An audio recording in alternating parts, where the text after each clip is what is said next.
I'm Andy McNeil, and this is with Misty Hale, and this is Y'all Hear About This. How you doing this morning, Misty?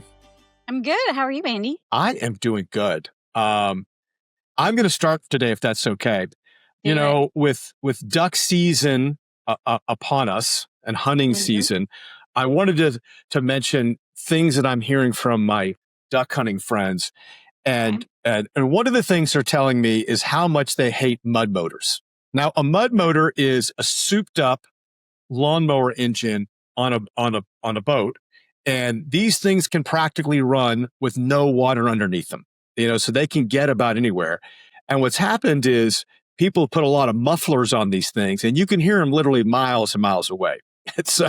And so my friends basically tell me that the mud motors have pretty much ruined public ground hunting because the ducks, which has like a pea-sized brain, just has too much pressure, and they hear that horrible sound and they skedaddle. And so it'll be interesting to see what they do here in the state with mud motors. But to my duck hunting friends, I hope you can hunt without mud motors around you.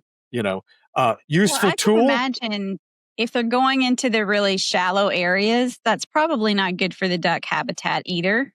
That's probably doing some damage that's not good for the ducks. Well, these ducks need a chance to rest, so, if you put constant pressure on them and stress, it's just not healthy in the long run. Right. And so, that's one of the things that I've been thinking about this.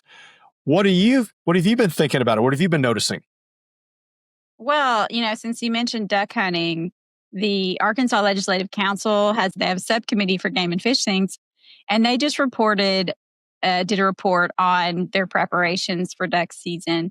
And one of the big issues is pontoon blinds at the Sunken Lands WMA. Yep. So that WMA it's basically between West Memphis and I think it's Paragould. And it's on a navigable river, so the St. Francis. So people are, they used to have more permanent duck blinds there, but in 2012, the state went and burned all those blinds out. So what people have done is they come in with pontoon boats that are basically floating duck blinds. And then they say, we're just navigating the river so that the state they can't really interfere with that navigation. So it's been really interesting how the state's having to work around to combat it. So they have a rule that you have to be on your pontoon blind all the time. If that pontoon blind is ever unoccupied, they can go sight it, and then you have to move it. You can't hunt out of it anymore. Wow. That is an interesting thing. Let me just go down the river floating like I'm fishing. But I'm going to be whacking ducks so I go down. They were saying like the state was afraid to remove the blinds themselves because they were saying some of them are like $90,000 in, the boat and the blind setup. Yeah.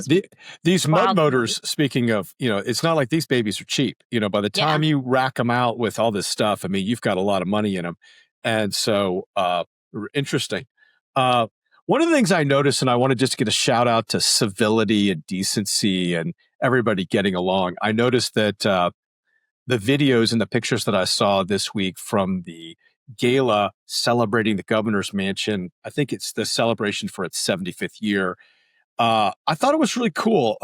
Governor Sanders had former President Clinton, former Governor Beebe, former Governor Asa Hutchinson, and former Governor Mike Huckabee. And everybody from the videos that I saw, it looked like it was everybody, was kind to each other. And so, and I like to see that. I like to see when we can like notice the best of each other. And they were just talking about how they cared about the state. So I like that. The other thing I wanted to mention is I tried Aunt Suzy's granola, and Aunt Suzy's is owned by Erica Jensen, I think out of Siloam Springs. And I ordered a bunch of them, and I got them yesterday. And these are like crack granola, I mean, it's, my Lord, I couldn't stop eating the cinnamon roll granola, and I was afraid to look at how many calories because I literally just scooped down the whole thing in one day. So, God, congratulations to her and a really good product. Misty, That's really cool. Yeah. You notice anything else that you'd like to mention? Well, on your civility thing, will promo that you just interviewed Senator Tom Cotton and then Hallie Shoffner, who's running in the Democratic primary for that U.S. Senate seat. And one of the things that Tom Cotton said in the interview that I thought was interesting was you were asking him about, Democrats and Republicans getting along. And he said there's a difference between being wrong and being rotten, which I thought was good. His point was you could be wrong or feel that other people are wrong and disagree with them without thinking that they're bad people. I think that's something that we've kind of lost in our society. And I wish that we could get back to for sure. Yeah. Yeah. Well, I think we can get more done. So, Yeah. And not everything is like a moral quest to like die on the hill on, right? I mean, like there's some things that are just, do you want thing 1 cent or 2 cents or, it's just small little fractional differences. And so, I guess we'll leave it there for y'all hear about this. And I hope you have a great weekend.